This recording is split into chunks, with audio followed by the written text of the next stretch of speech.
देश में कोरोना के मामले बढ़कर अब 29,974 हो चुके हैं। पिछले 24 घंटों में 1,594 नए केस सामने आए हैं और 51 लोगों की मौत हुई है। अब तक भारत में 937 लोगों की जान कोरोना वायरस से जा चुकी है। और सबसे डरावनी खबरें महाराष्ट्र से आ रही हैं, जहां 369 लोगों की मौत हो चुकी है। महाराष्ट्र में सबसे ज्यादा खतरा है धारावी से, जहां 18 लोगों की जान गई है। और आज यहां पर यानी धारावी में 42 कोरोना पॉजिटिव मामले और सामने आए। अब धारावी में ही मरीजों की संख्या 330 हो चुकी है। धारावी में ऐसा क्या हो रहा है कि कोरोना फैलता ही जा रहा है? धारावी और पुणे के स्लम एरिया से आप एक्सक्लूसिव रिपोर्ट देखेंगे तो आपको पता चलेगा कि कोरोना यहां कैसे अपने पांव पसार रहा है।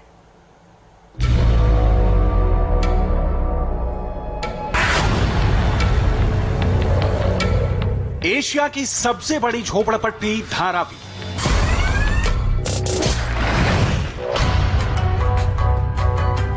आज इसकी एक और पहचान है।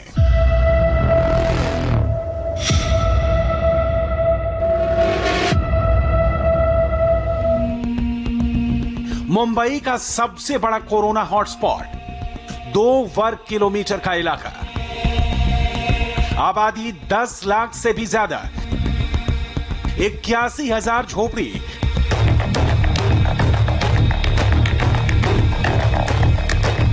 10 बाई 10 या फिर 10 बाई 20 की झोपड़ियां,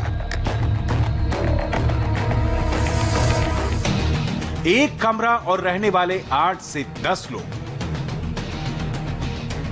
सिचुएशन इतनी खतरनाक और अलार्मिंग बन चुकी है कि उसको समझने के लिए इन आंकड़ों को देखिए। 1 अप्रैल पहला केस, 27 दिन बाद 330 केस। पिछले 5 दिन का डेटा देखिए, तब पता चलेगा कि धारावी को कोरोना का सुपर स्प्रेडर सेंटर क्यों कहा जा रहा है। गुरुवार 25 केस, शनिवार 21 केस, रविवार 34 केस, सोमवार 13 केस, मंगलवार 42 केस। ये जो नंबर आप देख रहे हैं, कैसे इतनी स्पीड से बढ़ रहे हैं, इसकी वजह क्या है? इसे जानने के लिए आज धारावी की तंग गलियों में घुसकर देखते हैं आखिर कोरोना कैसे अपना घर बना लेता है, कैसे घुसकर अपना शिकार तलाश लेता है, कैसे यहां पर कोरोना की चेन बनती जाती है। यह समझने के लिए पहले धारावी की पूरी जियोग्राफी पढ़नी होगी। हॉटस्पॉट होने की वजह से धारावी पूरी तरह से सील कर दी गई है। इसलिए धारावी की स्थिति का विश्लेषण करने के लिए कुछ महीने पहले की रिपोर्ट का सहारा लेते हैं, जिससे आपको अंदाजा लगेगा कि धारावी में कोरोना को फैलने वाला रास्ता कैसे मिल गया। दिन के 12 बजे की तस्वीर है। ये गलियां इतनी संकरी हैं कि सूरज की रोशनी नहीं आ पाती, अंधेरा छा जाता है। इनमें से ज्यादातर घरों में तो एक खिड़की तक नहीं है, सिर्फ दरवाजा ही रोशनी और वेंटिलेशन का मुख्य जरिया है। अगर आप इन गलियों में चलें तो बमुश्किल 2 लोग साथ चल पाएंगे। गलियों की चौड़ाई 3 से 4 फीट है। हर गली से जुड़ी एक कमरे की झोपड़ी है, जिसमें 10 बाई 10 या फिर 10 बाई 20 का एक कमरा है। इन कमरों में 8 से 10 लोग रहते हैं, जो सिर्फ रात को सोने या खाने आते हैं। यही लोग दिन भर धारावी के इन तंग गलियों में घूमते रहते हैं। अब स्थिति डेंजरस कैसे और कब हो जाती है, उसे ऐसे समझिए। इन लोगों में अगर एक भी कोरोना संक्रमित पहुंचा तो नतीजा क्या होगा? साथ रहने वाले सभी लोगों को वो संक्रमित कर देगा। ये लोग किन किन लोगों को संक्रमित करेंगे, उसे और अच्छी तरह से समझने के लिए इस तस्वीर को देखिए। एक कमरे में दुकान भी है, घर भी है, जहां 8 से 10 लोग रहते हैं। 2 फीट से ज्यादा चौड़ा रास्ता नहीं है। 2 आदमी एक साथ नहीं चल सकते। जो भी इस दुकान पर आएगा या जाएगा, वो एक दूसरे से संपर्क में जरूर आएगा। इसके अलावा ये लोग इन गलियों से जिधर गुजरेंगे सबको छूते निकलेंगे। यहां का लेआउट, यहां का स्ट्रक्चर ऐसा है कि ना चाहते हुए भी सोशल डिस्टेंसिंग नहीं हो सकती। समस्या सिर्फ एक नहीं है, धारावी में संक्रमण फैलने की कई और सॉलिड वजह है।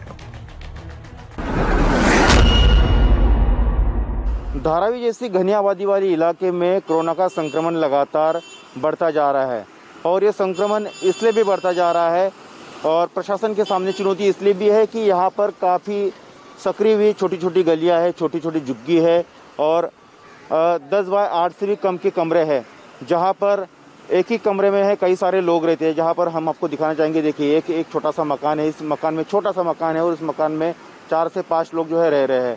इसके अलावा ऊपर आप देख सकते हैं कि ऊपर भी ऐसी हालत है।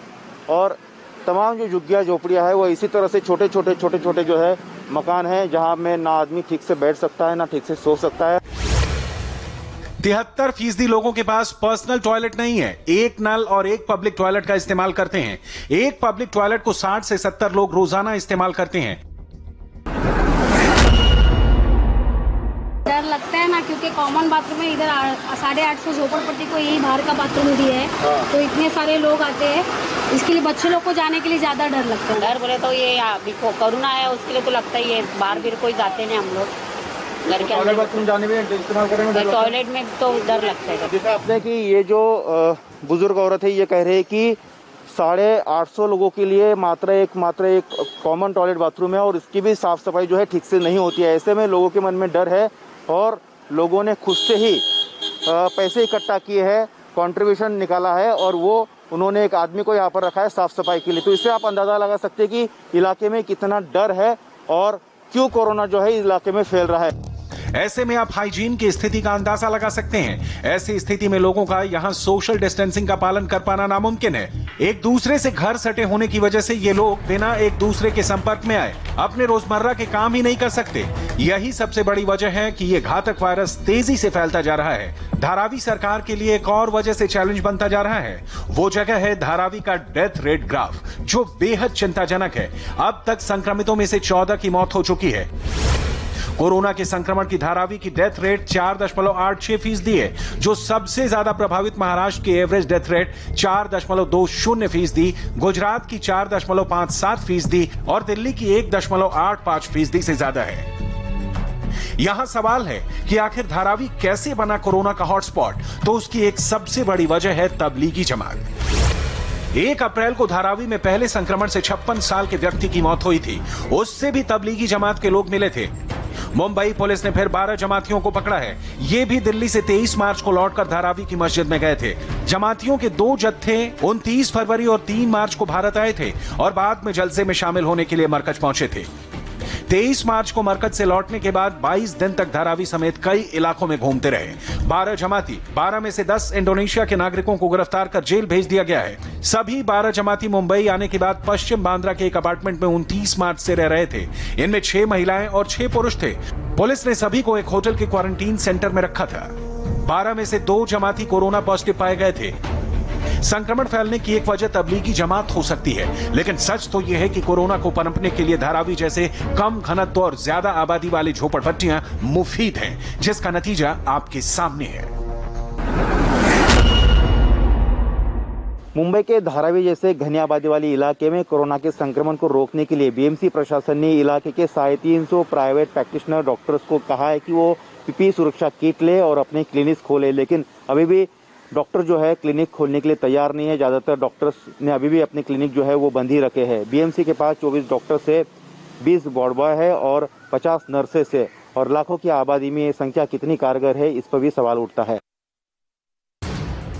सिर्फ मुंबई के धारावी ही नहीं, पुणे के भी हॉटस्पॉट बनने में वहां के स्लम एरिया को जिम्मेदार माना जा रहा है। भवानी पेट कैसे बना, घुस कर देखते हैं। हमारे संवाददाता दिनेश मौर्य ग्राउंड जीरो पर खुद पहुंचे। इस वक्त मैं पुणे के सबसे बड़े कोरोना हॉटस्पॉट इलाके भवानी पेट में, इसे पुणे का धारावी भी कहा जाता है। दरअसल महाराष्ट्र में धारावी के बाद ये जो भवानी पेट है, यहीं पर सबसे बड़ी झुग्गी बस्ती है। यहाँ की आबादी 3 लाख से ज्यादा है और अब तक यहाँ पर 250 कोरोना संक्रमण के मामले सामने आ चुके हैं। तस्वीरों में देख सकते हैं कि कैसे एक दूसरे से सट कर झोपड़ियां बनी हुई हैं। धारावी और भवानी पेट में अंतर सिर्फ 150 किलोमीटर का है और सब कुछ एक जैसा है। वही संकरी गलियां, वही झोपड़ियां, वही 10 बाई 10 के कमरे और इन छोटे से कमरों में रहने वाले 8 से 10 लोग। 2.5 वर्ग किलोमीटर में फैले इस इलाके में 3 लाख से ज्यादा लोग रहते हैं। यहाँ भी सोशल डिस्टेंसिंग चाह कर भी नहीं बनाई जा सकती, क्योंकि लोग ज्यादा हैं और सुविधाएं कम, जिसका नतीजा ये हुआ कि कोरोना ने आसानी से अपने पैर फैला दिए भवानी पेट में। 4 अप्रैल को कोरोना संक्रमण का पहला मामला सामने आया था। 25 दिन में यह आंकड़ा बढ़कर 250 हो गया, मतलब हर दिन 10 मरीज संक्रमित हुए। भवानी पेट इलाके में पहुंचकर हमारी कोशिश थी उन हालातों को समझा जाए जो संक्रमण की वजह बने थे, लेकिन कोरोना हॉटस्पॉट होने की वजह से पूरा इलाका सील किया जा चुका था। जिसके बाद वहीं पर एक ऊंची इमारत की छत पर पहुंचे, जहां से भवानी पेठ की मौजूदा हालात का विश्लेषण किया और संक्रमण की जो वजह सामने आई वो थी तबलीगी जमात। पहला कोरोना संक्रमित मरीज जमाती था। निजामुद्दीन मरकज में शामिल होकर आया था। 250 संक्रमितों में 20 मरीज जमाती। जब वो मरकज हो गया तबलीगी का, उसी टाइम से इसका फैलाव बढ़ गया। एक्चुअली इसको बढ़ने में एक में वो कारण मरकज है, ऐसा हमारा मानना है। अब सवाल है कि संक्रमण बढ़ा कैसे? तो यहां भी संक्रमण की वही वजह सामने आई जो धारावी में भी थी। वजह नंबर 1, सामाजिक दूरी का पालन न होना। वजह नंबर 2, सार्वजनिक शौचालय का इस्तेमाल। वैसे 10 बाय 10 के रूम में 5 लोग 6 लोग ऐसे रहते और जैसे बोले सोशल डिस्टेंसिंग फॉलो नहीं होता है। और दूसरा इधर प्रशासन का वैसा कंट्रोल भी नहीं है और वो उतना पॉसिबल भी नहीं है। लोग जितना बाहर गिरते हैं उन पे कंट्रोल नहीं है। सोशल डिस्टेंस मेंटेन किया नहीं जाता है बिकॉज यहाँ पे स्पेस काफी कम है। जहाँ पर लोग रहते हैं वहाँ के उनके घर काफी छोटे हैं। 8 बाय 10 के घर में करीबन 8 से 10 लोग रहते हैं। इस वजह से यहाँ पे सोशल डिस्टेंसिंग का पालन नहीं हो पाता है। यहां भी 8 से 10 लोग छोटे छोटे कमरों में रहते हैं। लोगों के घरों में शौचालय नहीं होने की वजह से वो कम्युनिटी टॉयलेट का इस्तेमाल करने पर मजबूर हैं। और जब यहां कोरोना संक्रमित पहुंचा तो आसानी से संक्रमण फैल गया। भवानी पेठ को हाई अलर्ट पर रखा गया है। सरकार अब पूरे इलाके को खाली कर संक्रमण मुक्त करा रही है। जो एरिया में स्लम एरिया है ऐसा, तो ये स्लम एरिया में सबका जितने स्कूल होंगे उतने स्कूल में ये जो सोशल डिस्टेंस नहीं रख पा रहे उनके लिए ये सब स्कूल खुला कर दो और उनको वहाँ पे रहने का उनका बंदोबस्त करने के लिए बोला है। जब तक हमारा लॉकडाउन है, जब तक हमारा सील है, तब तक उन्होंने घर से बाहर आना ही नहीं चाहिए। जरूरत है कि लोग साथ दें, क्योंकि अगर लोगों का साथ मिलेगा तभी ये जो कोरोना की चेन है वो टूटेगी और तभी कोरोना हारेगा। कैमरामैन संतोष पालवनकर के साथ दिनेश मौर्य, इंडिया टीवी, पुणे। आज का सबसे डिस्टर्बिंग वीडियो पश्चिम बंगाल के हावड़ा से आया। बंगाल में कोरोना के 697 मरीज हैं, लेकिन लॉकडाउन के ऑर्डर की तामील नहीं हो रही। आज आरएएफ की एक टुकड़ी लॉकडाउन कराने पहुंची तो उस टुकड़ी के ऊपर हमला बोल दिया गया, पत्थरबाजी हो गई। रैपिड एक्शन फोर्स की महिला सिपाहियों तक को दौड़ा दौड़ा कर पीटा गया। आप तस्वीरें देखेंगे तो सिहर जाएंगे। हाथ पे डंडा है, सिर पर हेलमेट है, शरीर पर वर्दी है, लेकिन भीड़ के आगे सब बेकार। भीड़ ने वर्दी देखी तो देखते ही उसका पारा गर्म हो गया। लोगों ने ईंट पत्थर उठा लिया। रैपिड एक्शन फोर्स की महिला सिपाहियों को इस तरह दौड़ा लिया। ये टॉप एंगल शॉट है। देखिए गली में कैसा कोहराम मचा है। भीड़ की आंखों में खून उतरा हुआ है। ईंट, पत्थर, लाठी, डंडे, जिसके हाथों में जो है वही लेकर दौड़ रहा है। गली के किनारे बनी बिल्डिंगों की बालकनी में और छत पर खड़े होकर लोग तमाशा देख रहे हैं। मारेगा मारेगा, वॉर वॉर वॉर। हमला करने वाले बिना मास्क के हैं, लेकिन उनके हाथों में डंडे जरूर हैं। कुछ पत्थर भी चला रहे हैं। ना कुछ मिला तो जूते चप्पल ही फेंक कर मार रहे हैं। ये हावड़ा का बेलिली यस रोड है। रैपिड एक्शन फोर्स की जिन महिला सिपाहियों को दौड़ाया जा रहा है, जिन पर ईंट पत्थर फेंके जा रहे हैं, जिनको डंडे मारे जा रहे हैं, वो ड्यूटी के लिए यहां पहुंचे थी। उनकी ड्यूटी थी लॉकडाउन की तामील कराना, लेकिन ड्यूटी करने की उनको ये सजा मिली। यहां सड़क पर घूम रहे कुछ लोगों को जब आरएएफ की महिला सिपाहियों ने घर जाने को कहा तो भीड़ इकट्ठा हो गई और रैपिड एक्शन फोर्स पर ही हमला कर दिया। महिला सिपाहियों को दौड़ाया गया। उन्हें पुलिस की गाड़ी में शरण लेना पड़ा। इसके बाद भी हमला नहीं रुका। पुलिस गाड़ी पर कई पत्थर फेंके गए। आरएएफ की 2 गाड़ियों का क्या हाल हुआ ये आपकी आंखों के सामने है। कम से कम 3 सिपाहियों के भी घायल होने की खबर है। रैपिड एक्शन फोर्स पर हमले की घटना के बाद बड़ी तादाद में पुलिस बल को इलाके में भेजा गया तो सिचुएशन कंट्रोल में आई। पश्चिम बंगाल वो राज्य है जहां से कोरोना के मामले कम रिपोर्ट हो रहे हैं। इस मुद्दे पर केंद्र और राज्य में टकराव भी हो रहा है। ममता सरकार केंद्र पर दखलंदाजी करने का आरोप लगा रही है, लेकिन ये तस्वीरें दीदी की आंखें भी खोलने वाली हैं।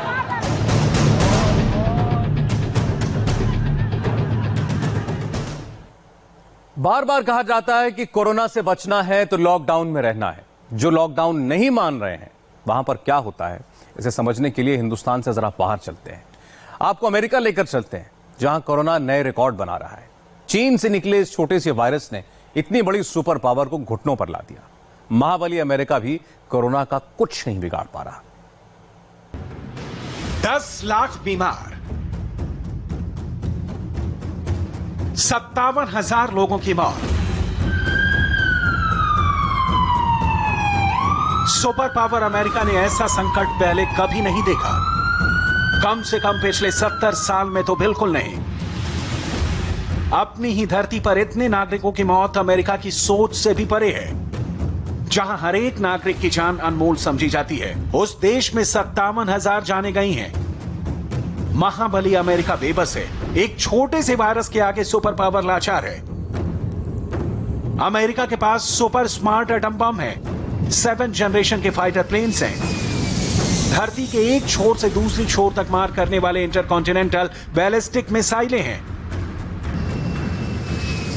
जंग के सारे साजो सामान अपनी जगह पर तैनात हैं। एटम बम कमांड भी वर्किंग है, लेकिन वायरस के आगे वो सब बेकार है। अमेरिका का कोरोना मीटर हर घंटे, हर मिनट, हर सेकंड घूम रहा है और उसकी रफ्तार को रोकना अमेरिका के बस में नहीं दिख रहा। पिछले 2 हफ्ते यानी 14 दिनों में कोरोना डेटा राष्ट्रपति ट्रंप कभी याद नहीं करना चाहेंगे। ट्रंप ही क्या, अमेरिका का कोई भी व्यक्ति इसे याद करने से घबराएगा। इन आंकड़ों को देखकर इतिहास लिखने वालों के हाथ थरथराएंगे। पिछले 14 दिनों में अमेरिका में 29,282 मौतें हुई हैं, यानी हर रोज 2,092 लोगों की मौत हुई। हर घंटे औसतन 87 लोगों की जान गए। हर 2 मिनट में 3 अमेरिकी नागरिक कोरोना से मरे, यानी हर 40 सेकंड में अमेरिका का एक व्यक्ति कोरोना से मरा। अमेरिका को डिफाइन करने वाली कुछ तारीखें हैं, कुछ घटनाएं हैं। उनसे तुलना करेंगे तो अमेरिका की कोरोना क्राइसिस की ग्रेविटी समझ में आएगी। 9/11 का हमला अमेरिका पर हुआ, आज तक का सबसे बड़ा टेरर अटैक है। न्यूयॉर्क के वर्ल्ड ट्रेड सेंटर के 2 टावर से आतंकियों के विमान टकराए तो कुछ ही मिनटों में 2,977 लोगों की जान चली गई। कोरोना से 9/11 के मुकाबले 20 गुना ज्यादा मौतें हो चुकी हैं। इस महीने 21 तारीख को अमेरिकी अस्पतालों में कोरोना का इलाज कर रहे 2,683 लोगों ने दम तोड़ा, यानी अमेरिका में एक ही दिन में करीब 9/11 जितनी मौतें हो गई। कोरियाई युद्ध को छोड़ दें तो 1950 से लेकर अब तक पिछले 70 साल में सभी तरह के कॉम्बैट ऑपरेशन में 53,769 अमेरिकी सैनिक मारे गए। इनमें से 47,424 अमेरिकी सैनिक वियतनाम युद्ध में कॉम्बैट ऑपरेशन में शहीद हुए थे। 20 साल से भी लंबे चले युद्ध में अमेरिका की हार हुई थी। उससे भी बड़ी हार अब कोरोना से हो रही है। 57,000 लोगों की मौत अमेरिका के तन, मन और आत्मा सब पर हावी हो चुकी है। सिलसिला कहां जाकर रुकेगा, ये कोई नहीं जानता। 57,000 लोगों की मौत का सवाल राष्ट्रपति ट्रंप से भी पूछा गया। व्हाइट हाउस की प्रेस कॉन्फ्रेंस में एक रिपोर्टर ने सीधा सवाल दागा, जिस राष्ट्रपति के समय 6 हफ्ते के अंदर इतनी मौतें हुई, क्या वो दोबारा चुनाव जीतने की सोच सकते हैं? जवाब में ट्रंप ने जो कहा वो गौर करने लायक है।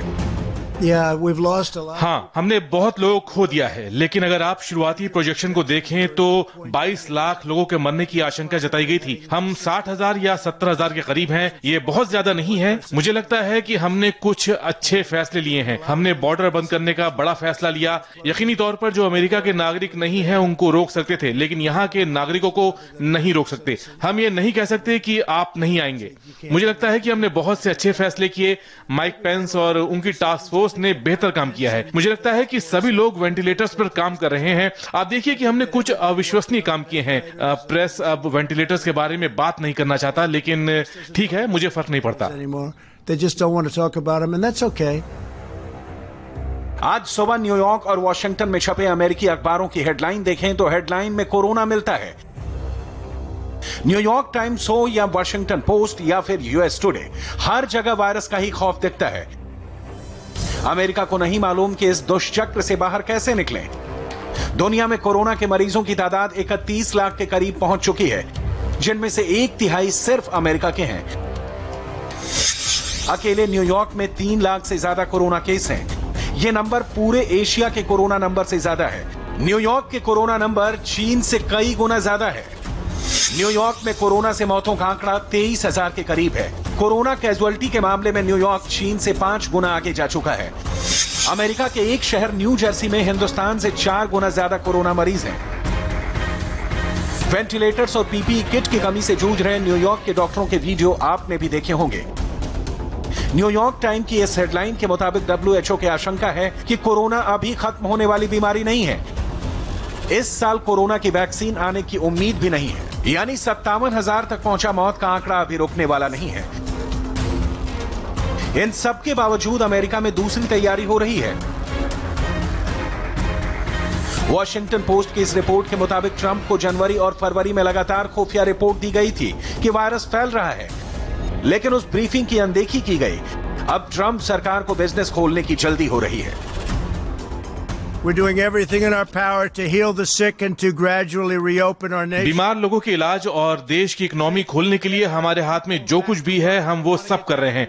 हम लोगों को सुरक्षित काम पर वापस लाना चाहते हैं, वो काम पर लौटना भी चाहते हैं, वो जल्दी काम शुरू करना चाहते हैं। सभी इस महान देश को वापस ट्रैक पर लाना चाहते हैं और ये हो भी रहा है। ऐसा तेजी से हो रहा है। हम एक लक्ष्य की ओर बढ़ रहे हैं। वायरस के स्प्रेड को स्लो करने की हमारी कोशिश काम कर रही है। हम अनगिनत जिंदगियां रोज बचा रहे हैं। Strategy to slow the spread has been working and is saving countless lives. California के हंटिंगटन बीच पर जमा ये भीड़ अमेरिका की नादानी और नासमझी दोनों का सबूत है। सोशल डिस्टेंसिंग और लॉकडाउन दुनिया भर में कोरोना कंट्रोल के टेस्टेड एंड ट्राइड मेथड साबित हो चुके हैं, लेकिन अमेरिका ने अब तक इन एहतियातों से परहेज किया है। And so I think the thing that is really just most risky about a beach समुद्र तटों पर बहुत जोखिम है। यहाँ आपको भीड़ ज्यादा मिलती है। आजकल ऐसी भीड़ कम जगहों पर मिलती है। लोगों को भीड़ भाड़ में जाना अच्छा लगता है। कॉन्सर्ट की जगह पर जाना, रेस्टोरेंट में जाना अच्छा लगता है। इन दिनों लोगों की भीड़ बीच पर उमड़ रही है। छोटे बच्चों को सोशल डिस्टेंसिंग के बारे में समझाना मुश्किल है। स्कूल से या डे केयर से आए बच्चों को कैसे समझाएं? वो अपने दोस्तों से दूर हैं। बीच पर जाकर उनको अच्छा लगता है, लेकिन यहाँ लोग और परिवार एक दूसरे से मिलेंगे तो इसके बुरे नतीजे हो सकते हैं। हमने अब तक वायरस को कंट्रोल नहीं किया है।